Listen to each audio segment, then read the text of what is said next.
Hey, this is Lee Nevis, host of CJ and Cell. Thanks for listening to the following podcast on Public House Media.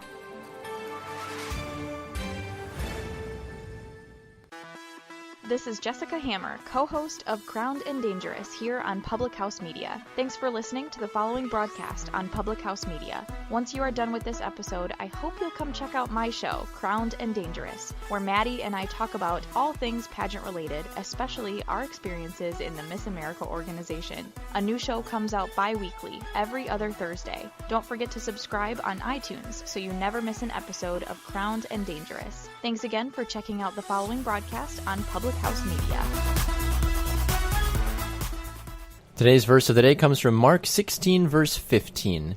He said to them, "Go into all the world and preach the gospel to all creation."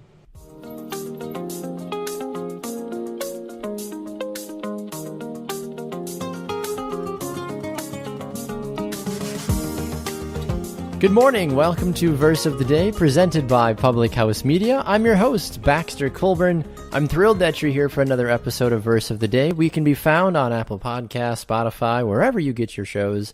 We are available on all those fine podcasting platforms. A big shout out for this episode goes to Mana Vision Media. They're syndicating Verse of the Day until the end of 2019. What a huge blessing they have been.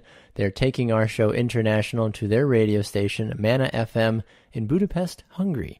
So that is a massive, massive blessing, and we are so grateful for that. And we hope that we're touching lives by the content that we are producing for Mana Vision Media. So with that being said, let's dive into what Christ has in store for us today.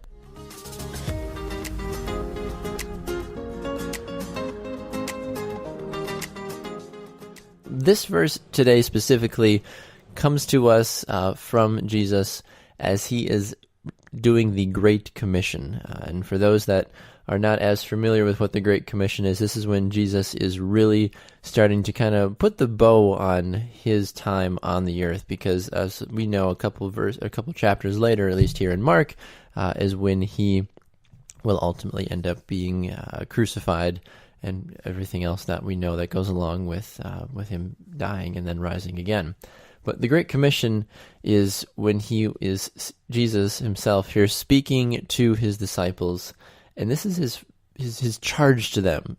Him basically saying, "Look, I've done virtually all I can do for you while I'm here on this earth. Now it's your turn to go and carry on the work that we've started." Jesus did an amazing job of laying such a powerful groundwork and foundation for those that wanted to continue on with, spreading the gospel and spreading the good news that he had been doing for several years. And now it was the disciples' turn, because Jesus already knew, because he is all-knowing and all-seeing, that his time on this earth was coming to an end. So he gives them this charge, and he says, "Go into all the world and preach the gospel to all creation." And we see this. We see the disciples after Jesus fully ascends into heaven. We see all of them basically scatter. Some stay in that general area from where they were located at the time.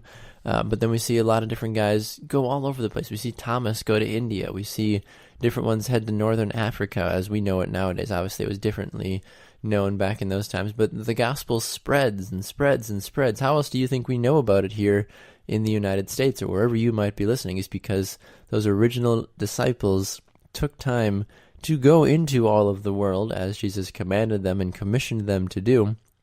And as they kept trying to spread the gospel, therefore, it continued to move to others and finally reach others as well. So it's really cool and really special to know that, just 11 to 13 guys way back thousands of years ago are the main reason you and I can sit here and talk about our faith a little bit right now, because they took the words that Jesus bestowed upon them, and they took them and they ran with them, and the ripple effect has now had hundreds of years, thousands of years, a ripple effect.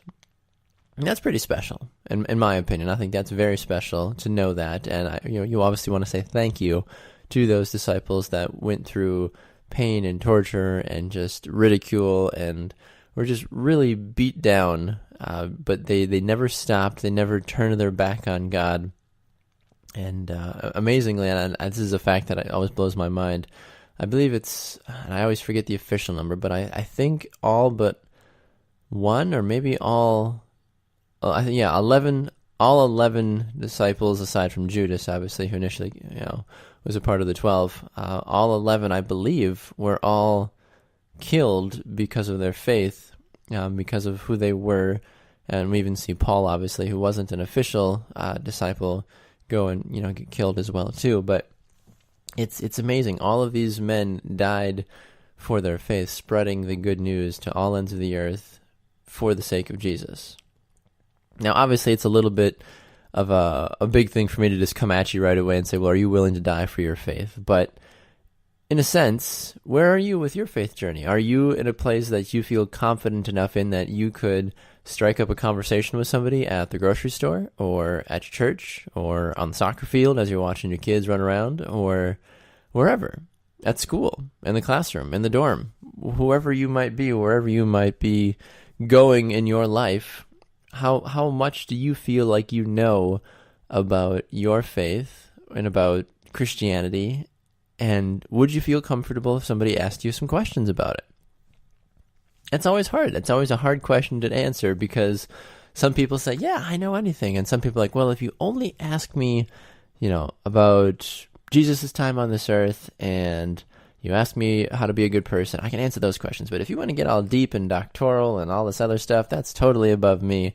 And then, I freak out and I run away, basically. And that's understandable, because to be fair, the average Christian does not have those 7 to 10 layers deep of doctoral studies or biblical graduate studies like those that are either working in the church or just are big fact gatherers as well. So don't take any negative connotation against yourself in that regards. But how comfortable do you feel? That's something to ask yourself today. Spreading, as we see the disciples, as Jesus says, go into all the world and preach the gospel to all creation. How are you doing that? Whether you are in Iowa, whether you are in California, whether you are in Florida, whether you are in Italy, wherever you might be, do you feel comfortable sharing your faith? And that's something for you to personally reflect on. If your answer is yes, fantastic, keep at it. If your answer is no, well, think about it and do some reflection time today and say, okay, well, what do I need to do to get to a more comfortable place where if people do have questions, or if you are a young parent and you have kids that are smart, that are starting to learn how to talk and put things together and ask questions and ask questions and ask questions, eventually that question is going to come up as well. A good friend of mine, his kids are 2 and 4, and they're already asking questions about Jesus. 2 and 4. The fact that they have the wherewithal and the knowledge to do that now is incredible, so I commend them for that. But it's going to start young, and all of a sudden, boom, you're answering questions about transfiguration and transubstantiation. You're like, how do you even know these words?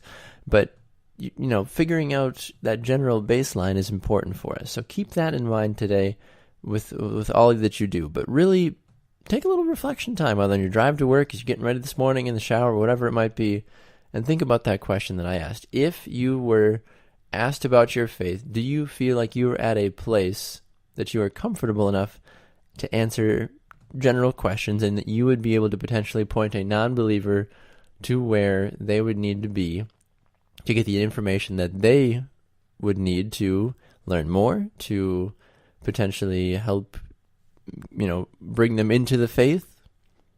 Maybe yes, maybe no. For me, it all depends. I definitely do my best and try to have as deep a knowledge as possible, but sometimes people just know how to ask the right question where you're like, I gotta look it up. And don't be afraid to say that too. It's okay. If you don't know the answer, I would rather, and anybody, I think in any situation, if you don't know the answer, it's better to say, let me look it up and let me get back to you, as opposed to trying to make something up and then you look foolish because you did not do the research, or you give a false answer and then you look foolish because clearly they're like, well, obviously Baxter doesn't know what he's talking about. So great reminders for you this morning, something to keep in the back of your mind.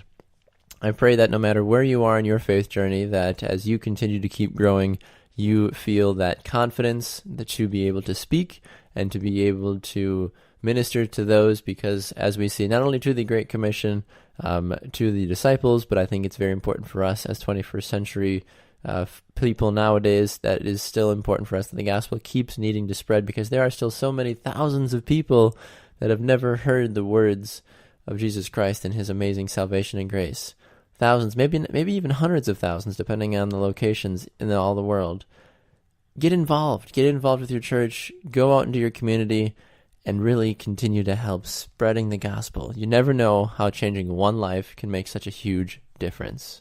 Have a fantastic day, everyone. Thanks for listening in.